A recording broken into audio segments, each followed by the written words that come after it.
सगळे चला बोला. हा आहे. मी तुम्हाला मागे बोललो तसं, फक्त समोरचा लाईट बंद करा. नाही तर मग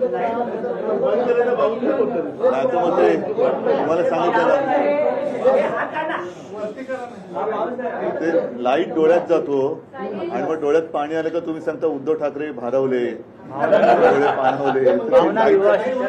नाही खरंच त्रास होतो डोळ्यात. डोळे तो वर कर ना, वर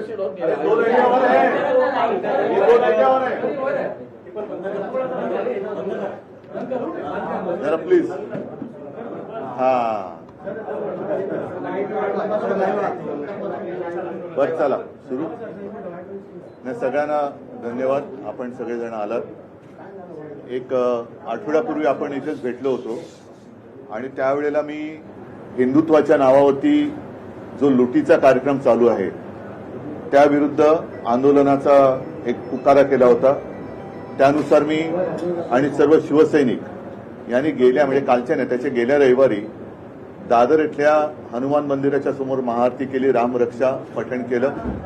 त्याच्यानंतर हा कार्यक्रम आता महाराष्ट्रात अनेक ठिकाणी व्हायला लागलेला आहे. येत्या 18 तारखेला नागपूरमध्ये हा कार्यक्रम होईल जिथे मी स्वतः जाणार आहे. माझा प्रयत्न आहे की आता हिंदूंनी झोपून चालणार नाही, जागं झालं पाहिजे. आपल्या हिंदुत्वाचा, आपल्या हिंदू धर्माचा दुरुपयोग करून जर लुटण्याचा कार्यक्रम कोणी करत असेल तर त्यांना आता त्यांची जागा दाखवण्याची वेळ आलेली आहे. एकूणच काय की सध्या देशामध्ये फार विचित्र परिस्थिती आहे. मी मागेही बोललो होतो, कदाचित तुमच्याशीच बोललो होतो का आणखीन कुठे बोललो होतो कल्पना नाही मला. पण बऱ्याच वर्षानंतर देशात आणि महाराष्ट्रामध्ये विरोधी पक्षाला प्रचंड काम आहे. कारण जिथे बोट दाखवू तिथे भ्रष्टाचार चाललेला आहे. रस्त्यावरती खड्डे आहेत पण रस्ते करणाऱ्यांचं ज्यांचं काम आहे ते गडकरी साहेब इथेनॉलवरती बोलत आहेत. तर एकूणच काय की अंधाधुंद कारभार सुरू आहे. आणि म्हणून मग मी असं ठरवलं की प्रत्येक वेळेला एकाच विषयासाठी प्रेस कॉन्फरन्स घ्यायची. आणि आज मी जो विषय घेतलेला आहे हा विषय साधारणतः गेले किमान महिनाभर चालू आहे. पण दुर्दैवाने म्हणावा तसा तो लोकांपर्यंत जरी पोचला असला तरी लोकभावना त्याच्यावरती व्यक्त होत नाहीयेत. आणि तो विषय म्हणजे दिल्लीमध्ये जंतर मंतर येथे आपल्या अभिजित दिपके यांनी जो विषय उचलला तो अनेक युवकांच्या किंवा मी तर म्हणेन देशातल्या प्रत्येक युवकाच्या भवितव्याचा विषय आहे. नीट परीक्षेचे पेपर फुटले, त्याच्यानंतर अनेक विद्यार्थ्यांनी आत्महत्या केल्या. कोणी त्याच्याकडे लक्ष दिलेलं नाहीये. सरकारला वेळ नाहीये. सत्ताधारी पक्षाला इतर पक्ष फोडाफोडीमध्ये जास्त रस आहे. पण जिथे देशाचं नशीब फुटतंय, विद्यार्थी आत्महत्या करतायत, त्यांच्याकडे लक्ष द्यायला त्यांना वेळ नाहीये. आणि मी आजची जी पत्रकार परिषद घेतलेली आहे ती त्या आंदोलनाला आणि सोनम वांगचुक यांना पूर्ण पाठिंबा जाहीर करण्यासाठी मी ही प्रेस कॉन्फरन्स घेतलेली आहे. सोनम वांगचुक एक मला येऊन भेटून गेले गेल्या महिन्यामध्ये. नेहमी मला त्यांच्याबद्दल एक आदर राहिलेला आहे. त्यांच्या खरं म्हटलं तर बुद्धिमत्तेचा देशाने उपयोग करून घ्यायला पाहिजे. पण अशाही व्यक्तीला देशद्रोही ठरवून तुरुंगात टाकलं जातं. आज ती व्यक्ती तिकडे आमरण उपोषणाला बसलेली आहे. दिवसागणिक त्यांची तब्येत खालवत चाललेली आहे. 16 दिवस झाले. मी एक 4 दिवसापूर्वी मुद्दामून अरविंद सावंत यांना त्यांच्या भेटीसाठी पाठवलं होतं. मी फोनवरून त्यांना विनंती केली की सोनमजी तुम्ही प्राणांतिक उपोषण करू नका, कारण तुमच्यासारख्या व्यक्ती या देशाला पाहिजेत. आणि सरकारला काय पडलेलं नाही. अशा एक एक व्यक्ती जर आपणहून जात असतील तर सरकारला ते हवंच आहे असं नाईलाजाने मला म्हणावं लागतंय. आज कोणाच्या लक्षात असेल किंवा नसेल 2018 साली जेडी अग्रवाल यांनी गंगेसाठी आमरण उपोषण केलं होतं. मला वाटतं 115 दिवसाचं उपोषण होतं. काय होतं त्यांच्या उपोषणाचा विषय? स्वतःसाठी काय मागत होते का? तर गंगेमध्ये जे काय सगळं बट्ट्याबोळ झालेला आहे गंगेचा, त्याबद्दल त्यांनी त्या उपोषण केलं होतं. त्यांनी प्राण सोडला. कोणी त्याची तशी दखल घेतली नाही. गंगेत अजूनही त्याच्यानंतर कोरोना आला, गंगेमध्ये मृतदेह सोडले गेले, सगळं बट्ट्याबोळ चाललेला आहे. आणि आज देखील सोनम वांगचुक ह्यांची प्रकृती ही दिवसागणिक खालवत चाललेली आहे. मी तर म्हणेन आज आता असा एक क्षण आलेला आहे, जरी मी या एका विषयासाठी प्रेस कॉन्फरन्स घेत असलो तरी सगळ्या जणांनी सगळे विषय घेण्याची आवश्यकता आहे असं नाही. मात्र एखादा विषय जरूर असा असायला पाहिजे की त्याच्यावरती देशातल्या सर्व राजकीय पक्षांनी एकत्र यायला पाहिजे. मी अजूनही तिथे कोणी पक्षाचे झेंडे घेऊन जावे या मताचा नाहीये, कारण अभिजित दिपके हा युवक देशातल्या युवकांचा आवाज तिकडे उठवतोय आणि हे युवक जे आहेत हे सुशिक्षित आहेत. म्हणजे आज सकाळी मी ते सोशल मीडियावरती बघितलं, ते असेल तर भयानक आहे, कारण 20 तारखेला मला वाटतं त्यांनी मोर्चा आयोजित केलेला आहे आणि अभिजित दिपकेने असा एक दावा केलेला आहे की येत्या 20 तारखेच्या आत काही गुंड तिकडे सोडून हिंसाचार माजून हे आंदोलन उधळून लावण्याचा काही जणांचा प्रयत्न आहे. हे फार हिणकस आणि नीच वृत्तीचे लक्षण आहे. एकूणच सोनम वांगचुक आहेत, अभिजित दिपके आहे आणि सगळे जे काही युवक आहेत हे कोणासाठी लढत आहेत? देशातल्या सर्व युवकांनीच नव्हे तर त्यांच्या पालकांनी सुद्धा जागं झालं पाहिजे की अरे आत्महत्या करणारा हा जरी त्यांचा मुलगा होता किंवा त्यांची मुलगी होती, पण कदाचित उद्या आपल्यावरती वेळ येऊ शकते. हा विषय राजकीय पक्षाचा नाहीये, राजकारणाचा विषय नाहीये, हा देशाचा विषय आहे आणि त्यासाठी मला असं वाटतं देशभर काही ना काहीतरी प्रत्येक, आता मी म्हणेन मग प्रत्येक राजकीय पक्षांनी देशभरामध्ये आपापल्या राज्यामध्ये त्यांच्या समर्थनार्थ काहीतरी केलं पाहिजे. कारण देश जोपर्यंत जागा होत नाही तोपर्यंत या बेफिकीर सत्ताधाऱ्यांना त्यांची जागा कळणार नाही. काय मागतात सोनम वांगचुक? काय सरकार त्यांच्याशी जाऊन बोलले तरी का?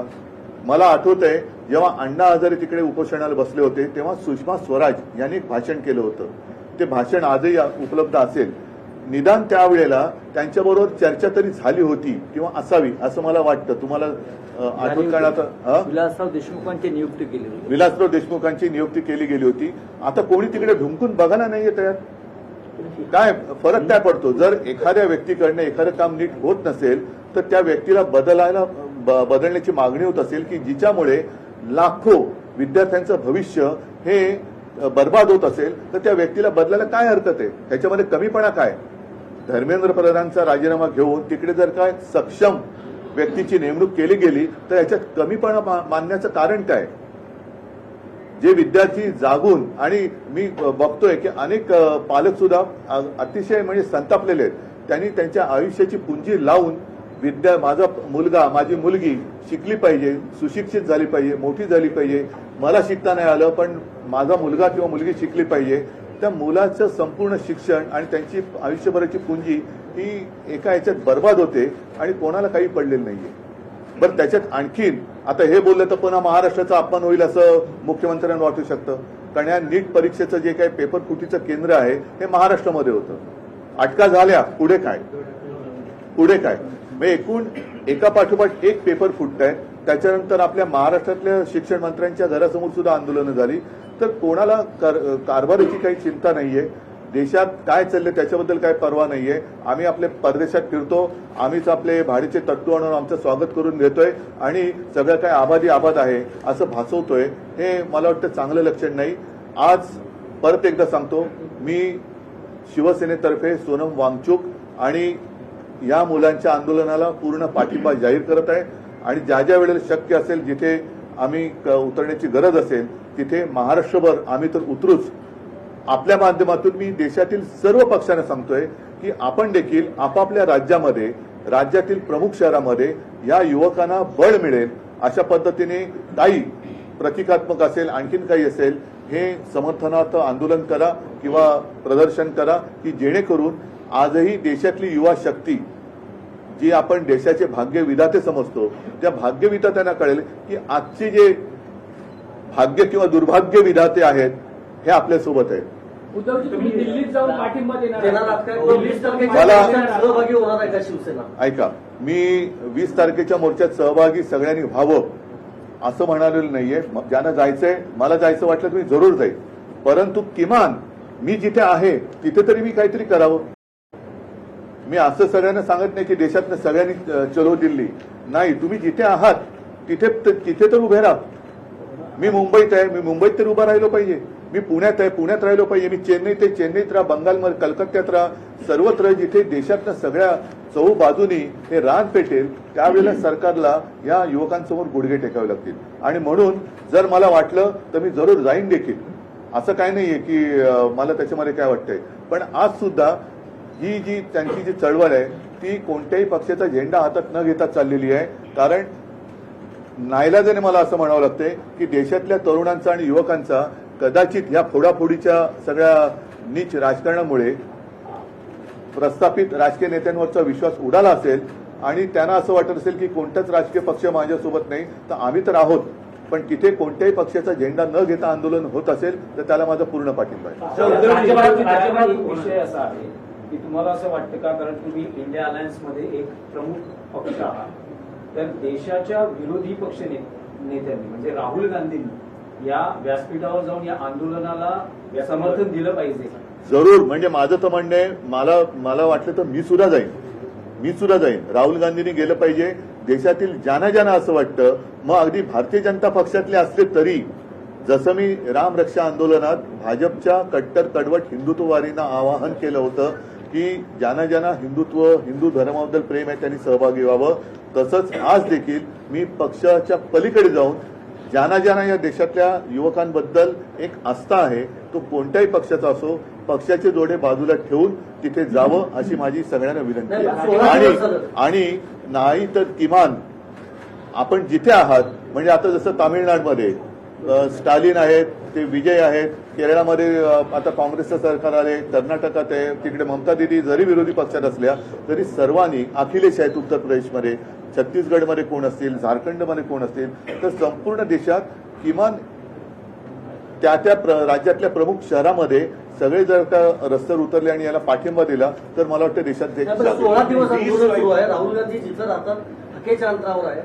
बघा, हा विषय राहुल गांधींच्या भविष्याचा नाहीये, हा विषय देशाच्या युवकांच्या भविष्याचा आहे. म्हणून आपण त्याच्यावरती चर्चा करूया. कोणी काय करायचं, समजा आज मी प्रेस घेतली नसती, मला तळमळ वाटली, मी घेतली.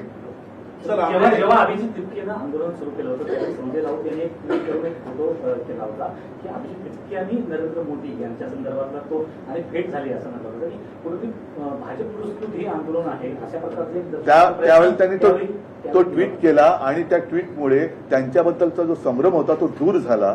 आणि त्याच्यानंतर भारतीय जनता पक्षाची जी एक वृत्ती दिसते, असंवेदनशीलता, ही जाहीर झाली. कारण हा फोटो त्यांनीच करायची ट्विट करून ते तसं करू शकले असते, पण संजय राऊत यांनी ट्विट केल्यामुळे त्या अभिजितवरचा संभ्रम दूर झाला. आणि आता जे दिसते, म्हणजे आता सोनम वांगचूक हे मी त्यांना स्वतः विनंती केली की तुम्ही असं करू नका, उपोषण सोडा, पण तो माणूस तो मेरा कुछ भी होने दो लेकिन देश का भला होना चाहिए. आता अशा व्यक्तीसमोर आपण काय बोलायचं. म्हणून आज सुद्धा मी एक त्यांना आपल्या माध्यमातून हात जोडून विनंती करतोय की वांगचूकजी, आपल्यासारखी माणसं आम्हाला हवी आहेत, देशाला पाहिजे आहेत. हे सरकार असंवेदनशील आहे. आपल्यासारखे लोक राहिली काय न राहिली काय सरकारला काही फरक पडत नाही, पण आपल्या बुद्धिमत्तेची देशाला गरज आहे. कृपा करून उपोषण सोडा. आम्ही सगळे किंवा आपण सगळे एकत्र मिळून या देशाला सांभाळू.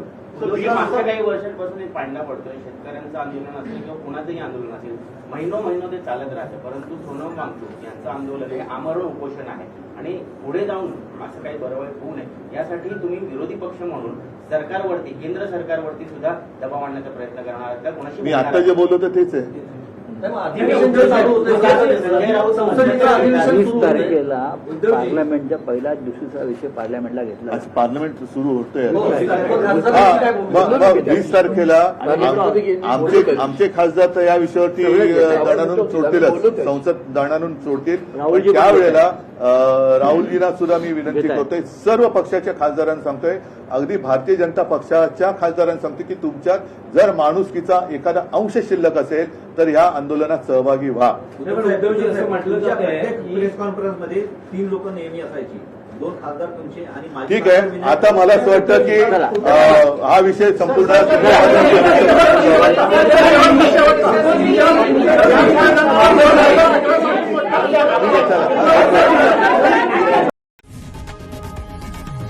लोकशाही मराठी ऐका, पहा, जागरूक रहा.